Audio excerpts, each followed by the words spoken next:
आकाशवाणी भोपाल से प्रस्तुत हैं प्रादेशिक समाचार।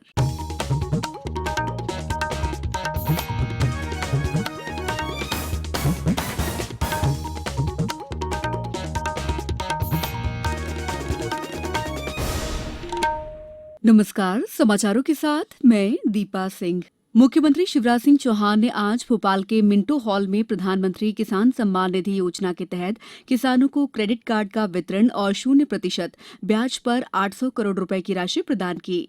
इस अवसर पर 63,000 से अधिक केसीसी कार्ड धारकों में से 35,000 से अधिक किसानों को करीब 120 करोड़ रुपए का ऋण वितरित किया गया। इस अवसर पर श्री चौहान ने कहा कि आत्मनिर्भर भारत के साथ हमने आत्मनिर्भर मध्यप्रदेश बनाने का जो संकल्प लिया है, इसके तहत ही हम आगे बढ़ रहे हैं। उन्होंने कहा कि सहकारिता ही भारत का मूल भाव है। उन्होंने कहा कि मुझे ये कहते हुए प्रसन्नता हो रही है कि कोऑपरेटिव के साथियों ने सहकारिता को पूरी मेहनत के साथ आगे बढ़ाया है। इस मौके पर अन्य जिलों से हितग्राहियों से संवाद किया। वहीं मुख्यमंत्री आज शाम को किसानों की बात मुख्यमंत्री के साथ कार्यक्रम में किसानों से कृषि बिल और अन्य किसानी कार्यों के संबंध में संवाद करेंगे। इस कार्यक्रम का लाइव प्रसारण आकाशवाणी और सोशल मीडिया के विभिन्न प्लेटफॉर्म पर होगा। संसद ने भारतीय सूचना प्रौद्योगिकी संस्थान कानून संशोधन विधेयक 2020 पारित कर दिया है। ये विधेयक आज राज्यसभा से पारित हो गया, जबकि लोकसभा इसे पहले ही पारित कर चुकी है। ये विधेयक भारतीय सूचना प्रौद्योगिकी संस्थान अधिनियम 2014 और भारतीय सूचना प्रौद्योगिकी सार्वजनिक निजी साझेदारी संस्थान अधिनियम 2017 में संशोधन के लिए लाया गया है। 2017 के अधिनियम में सार्वजनिक निजी भागीदारी के तहत कुछ भारतीय सूचना प्रौद्योगिकी संस्थानों आईआईटी को राष्ट्रीय महत्व के संस्थानों के रूप में घोषित करने का प्रावधान है। मौजूदा विधेयक में भोपाल सहित सूरत, भागलपुर, अगरतला और रायपुर में सार्वजनिक निजी भागीदारी के अंतर्गत स्थापित 5 आईआईटी को राष्ट्रीय महत्व के संस्थानों के रूप में घोषित करने का प्रावधान है। संसद ने महामारी संशोधन विधेयक 2020 का अनुमोदन कर दिया है। कल देर रात लोकसभा में यह विधेयक ध्वनिमत से पारित किया गया। राज्यसभा इसे इस महीने की 19 तारीख को पारित कर चुकी है।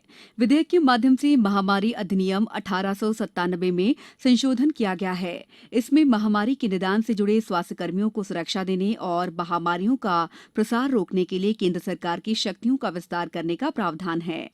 विधेयक में स्वास्थ्य कर्मियों को क्षति पहुंचाने या उनके जीवन को खतरे में डालने जैसे कार्यों को संज्ञेय और गैर जमानती अपराध माना गया है। विधेयक में ऐसा करने वाले किसी भी व्यक्ति को 3 महीने से 5 साल तक की सजा और 50,000 से 2 लाख रुपए तक का जुर्माना देने का प्रावधान किया गया है।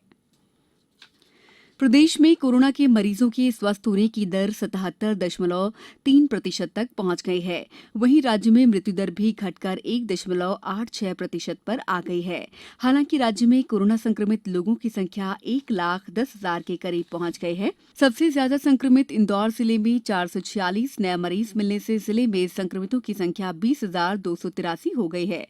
वहीं 260 मरीजों के संक्रमण मुक्त होने के साथ ही अब तक 16,000 मरीज स्वस्थ होकर घर लौट चुके हैं।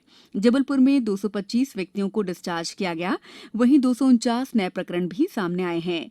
टीकमगढ़ जिले में 33 नए मामले सामने आए हैं। शहडोल में 89, नीमच में 11, सिवनी 44, होशंगाबाद में 41 और कटनी में 14 नए संक्रमित मिले हैं।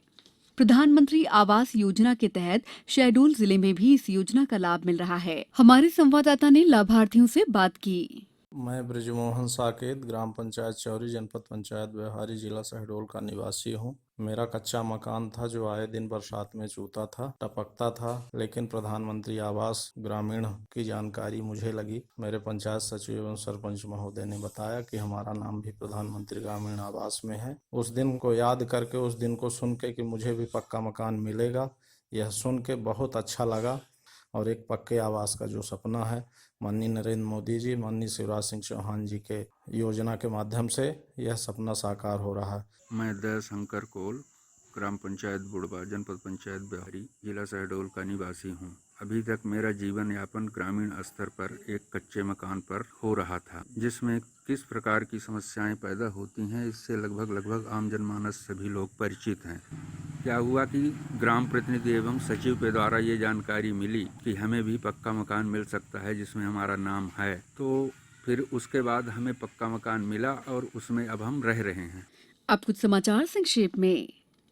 होशंगाबाद जिले में 15 सितंबर से 20 केंद्रों पर शुरू हुए खरीफ फसलों के लिए अब तक 2,500 से अधिक किसानों ने पंजीयन कराया है। आईपीएल क्रिकेट प्रतियोगिता में आज शारजाह में राजस्थान रॉयल्स का मुकाबला चेन्नई सुपर किंग्स से होगा। इस बुलेटिन में बस इतना ही। सतर्क रहिए, सुरक्षित रहिए और सुनते रहिए आकाशवाणी। नमस्कार।